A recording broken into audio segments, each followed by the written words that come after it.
طب عايزك يا امير تتفرج معايا الفيديو ده. الفيديو ده فيديو يعني ده فيديو يعني لوليد الركراكي، المدير الفني للمنتخب المغربي. طبعا الراجل اللي عامل يعني بنى فريق يعني محترم، الفريق المغربي.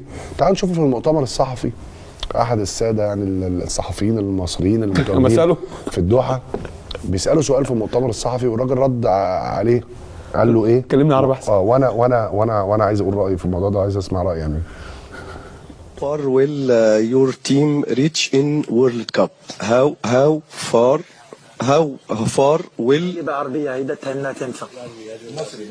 مصري مصرية عارفة. بقول له إلى أي مدى سيصل فريقك في هذه البطولة؟ How far will your team reach in World Cup? How far will بعربية هيدا انها تنفع.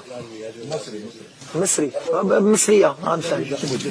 بقول له إلى أي مدى سيصل فريقك في هذه البطولة؟ How far.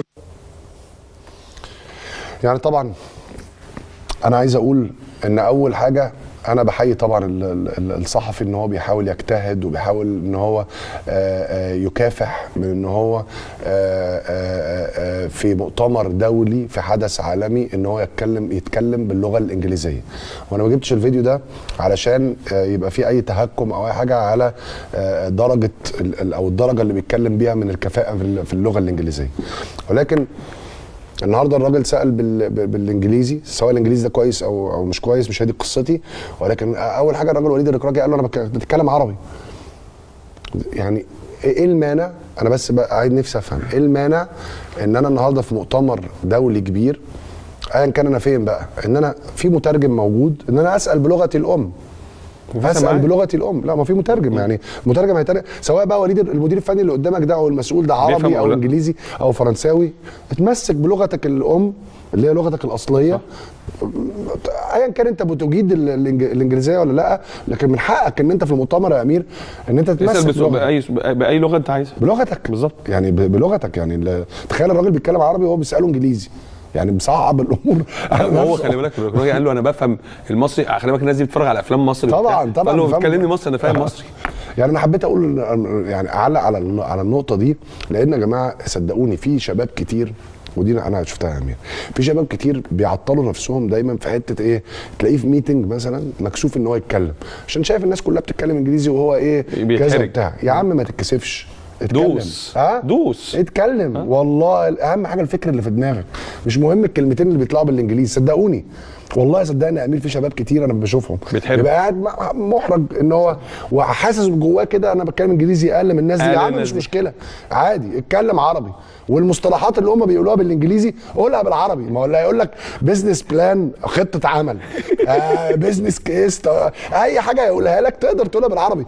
اوعى صدقني بقى، اوعى تخلي الناس اللي حواليك اللي هي ممكن تكون يعني ايه طورت نفسها في لغه او حاجه ان هي تحجمك حتى نفسيا بان هي تحطك في كورنر، ان انا ايه انا اجمل منك في الحته دي مش هتعرف ايه لا اكلمك عربي. صح ولا لا؟ صح. صح. حتى انا بجد بشوف ناس مكسوفه، انا عايز اسمع. لا انا زي طبعا عايز اقول حاجه. اولا انا بحييك اللي انت اما تتكلم في حاجه زي دي، حاجه كويسه جدا. والحاجه الثانيه ميدو اللي انت قلت كويس قوي، اللي انت مش جايب الفيديو عشان يحصل تهكم. لا. وخلي بالك اللي هو ممكن انا برضو ممكن ايه اللي هو حاسس يعني اللي هو في مؤتمر كاس عالم. طب فيها ايه يعني عربي. ممكن خبرات ما كانش دخل كتير او شاف مؤتمرات او كتيره، فممكن يعني عشان كده انا بقول يعني وعلى فكره بتكلم في الطبيعه، صح، في الشغل وكل حاجه. في ناس مخنوقين كده مزنوقين ان ايه اصل انت ما بتعرفش تتكلم انجليزي، فتلاقيه قاعد يعني في الميتنجز كده ايه نايم. لا خايف ان هو يقول حاجه. ما تخافش يا عم، الكنز اللي موجود في مخك. بس انا عايز اقول لك على حاجه برضو ميدو، والله كويس الحاجه زي دي حصلت. اقول لك ليه؟ عشان احنا هنا في المؤتمرات الصحفيه في الماتشات والحاجات دي برضو احنا محتاجين تطوير. لا المؤتمرات عندنا كارثه. بص يا ميدو، انا بتكلم بحق وربنا. لا كارثه. احنا محتاجين يا جماعه، سيبك بقى من الملاعب، عندنا تنظيم بطوله وتنظيم مؤتمرات، والاسئله اللي بتتسال للصحفيين ومده الوقت، حاجات لو قعدت حاجات محتاجه تعديل. لكن عندنا امل يا امير ان شاء الله، واحده ربنا واحده في حياتنا كده نقول